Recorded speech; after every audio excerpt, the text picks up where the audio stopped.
साथ थे बोल रहे थे, आज साथ नहीं है, मेरे खिलाफ बोल रहे हैं। देश के सर्वोच्च पद पर बैठने की तमन्ना रखने वाले आदमी को धैर्यवान होना चाहिए, उसमें उतावलापन नहीं दिखना चाहिए। यहाँ गठबंधन मिलाने के बजाय गठबंधन तोड़ने वाले लोग हमको कह रहे हैं पीठ में खंजर भोंका कि माहौल ऐसा है, महंगाई है, बेरोजगारी है, भ्रष्टाचार है। तो गैर कांग्रेसवाद जो डॉक्टर लोहिया की देन है उसको कमजोर किया है बीजेपी ने। इनका भेद तो खुल गया जब साथ में थे तभी से हुंकार करने लगे थे। विरोधियों से, शत्रुओं से घिरे हुए हैं, इसका क्या रास्ता होगा? अब भगवान राम आज के किसी पार्टी के एक्टिव मेंबर नहीं है। भगवान कृष्ण जब मर्जी भगवान राम को इन्वोक कर दिया, जब मर्जी भगवान कृष्ण को इन्वोक कर दिया। मुझे बहुत दुख है, इसकी कोई कल्पना नहीं कर सकता। 26 की रात में जब गांधी मैदान के पास एक लावारिस सूटकेस मिला था, इसकी सूचना मिली, शुक्र है उसमें कपड़े थे, कोई विस्फोटक नहीं था, ये मुझको बताया गया। लेकिन उस समय भी हमने अपने अधिकारियों को स्पष्ट रूप से कहा था कि आप पूरे तौर पर गांधी मैदान में रैली हुई है उसको सैनिटाइज करिए, आवागमन के रूट को देखिए, हर तरह से उसको देखना चाहिए, जो मेरा दायित्व है। आज हमारे पुराने कुछ साथी मुझ पर आरोप लगा रहे हैं कि भाई मैंने व्यक्तिगत रूप से समीक्षा नहीं की। ये ठीक है, ये सुरक्षा का मामला है। हमने एक ही बार डीजीपी को और अन्य होम सेक्रेटरी को, गृह प्रधान सचिव गृह को कहा था कि जिस स्तर के सुरक्षा की आवश्यकता है वो सुरक्षा दी जानी चाहिए।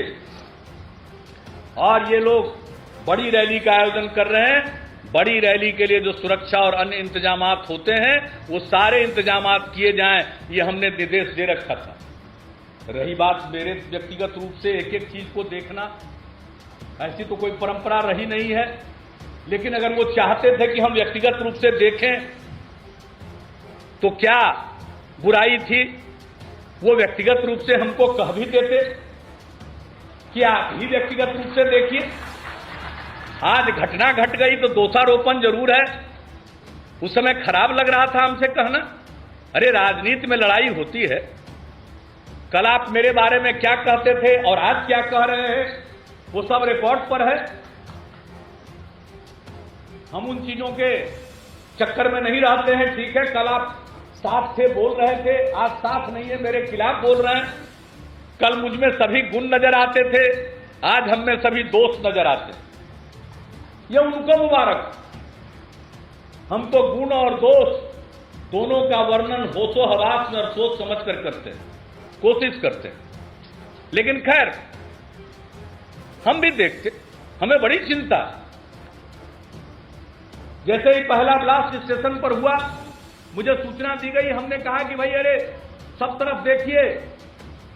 लोग देख रहे थे। स्टेशन पर एक व्यक्ति भागता हुआ पकड़ा गया, उसने कुछ बात बताई, उससे लीड मिला, लोग भागे। लेकिन उसके बाद एक के बाद दूसरा ब्लास्ट होता चला गया। हमारे अधिकारियों ने कहा कि हमने रैली के मंच को और डी एरिया को पूरा सैनिटाइज किया हुआ था। जो भी वो कर सकते थे करेंगे। हमने बाद में सब कुछ पूछा कि कोई भाई आपके पास जानकारी थी? मुझे बताया गया कि उनको कोई खुफिया जानकारी नहीं थी।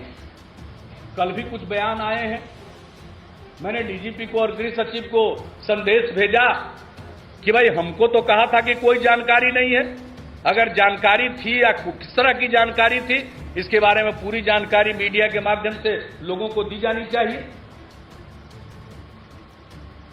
हमने तो निर्देश दे रखा था कि सब तरह से वो काम करिए। ये जवाबदेही पूरे तौर पर है सुरक्षा एजेंसियों की, हमारे राज्य के संस्थाओं की, जो इस काम को देखते हैं। लेकिन अभी सारे मामलों को देखा जा रहा है। हम हर चीज की एक एक पहलू की जांच करेंगे, चाहे मेरे ऊपर जितना जो चाहे बोल सकते हैं। हम तो साधारण आदमी हैं, मेरी क्या हैसियत? मुझको तो जो चाहे कोई बोल सकता है। क्या क्या नहीं कहे गए रैली, क्या क्या नहीं कहे गए। भाई इतिहास का तो महाज्ञान प्रदर्शित हुआ। चूंकि ब्लास्ट हो गया था, फिर मैंने सारा कार्यक्रम रद्द कर दिया था। मुंगेर में विश्व योग सम्मेलन में जाना था, हमने उसको रद्द किया। हम बैठ गए, एक एक पल की खबर ले रहे थे, सामने टेलीविजन चल रहा था, मैं भी भाषण सुनने लगा। इतिहास का तो अद्भुत ज्ञान है। चंद्रगुप्त गुप्त वंश के हो गए, मौर्य वंश के सिरमौर चंद्रगुप्त, जिनका पाटलिपुत्र गुप्त वंश के काल को भी स्वर्णिम काल कहा गया है, वहां भी चंद्रगुप्त थे। लेकिन ये चंद्रगुप्त जिनकी चर्चा हो रही थी, वो मौर्य वंश के संस्थापक, उन्हीं का पोता अशोक था। तो चंद्रगुप्त के बारे में कहा गया, हम सुन रहे थे, मुझको अचरज हो रहा था। तक्षशिला को भी बिहारी में बता दिया गया। तक्षशिला उत्तर पश्चिम में है, हम होकर आए हैं, अब वो पाकिस्तान में पड़ता है। तक्षशिला नालंदा विश्वविद्यालय से भी पुराना है। चाणक्य वही प्रोफेसर थे पहले, वहां से आए पाटलिपुत्र। हम देखने गए थे, अगर पाकिस्तान की यात्रा का निमंत्रण मिला और उनके एम्बेसडर आए, आप और कहां जाना चाहेंगे, तो मैंने पहली इच्छा प्रकट की थी कि मैं तक्षशिला विश्वविद्यालय देखना चाहूंगा। और मुझे खुशी है, शंकरसन ठाकुर जी यहां बैठे हुए, मैं उनका तो जीवन भर एहसान नहीं भूल सकता हूं। इन्होंने जो अपने कैमरे से तक्षशिला की एक इमारत के ऊपर मैं खड़ा था, उसकी तस्वीर उन्होंने ली और उसको उन्होंने मुझे प्रेजेंट किया है, उससे बड़ा तोहफा हमारे लिए कुछ नहीं हो सकता। तो तक्षशिला तो वहां है। हनुमान जी ही जामवंत को शक्ति का एहसास करा रहे थे। खैर बाद में तो समझे कि जामवंत जी हनुमान को शक्ति का एहसास करा रहे थे। सिकंदर को गंगा नदी के किनारे तक पहुंचा दिए। वो तो सतलज के पहले ही से भाग गया, उसकी फौज कमजोर पड़ गई, बीमार पड़ने लगे थे और रास्ते में मर भी गए। वो गंगा नदी के पास तक नहीं आ पाए। तरह तरह की बातें की जाती है। खैर ये सब तो छोड़िए, पानी पी पी कर मुझको कोसा है। क्या एक्साइटमेंट था, उतावलापन था।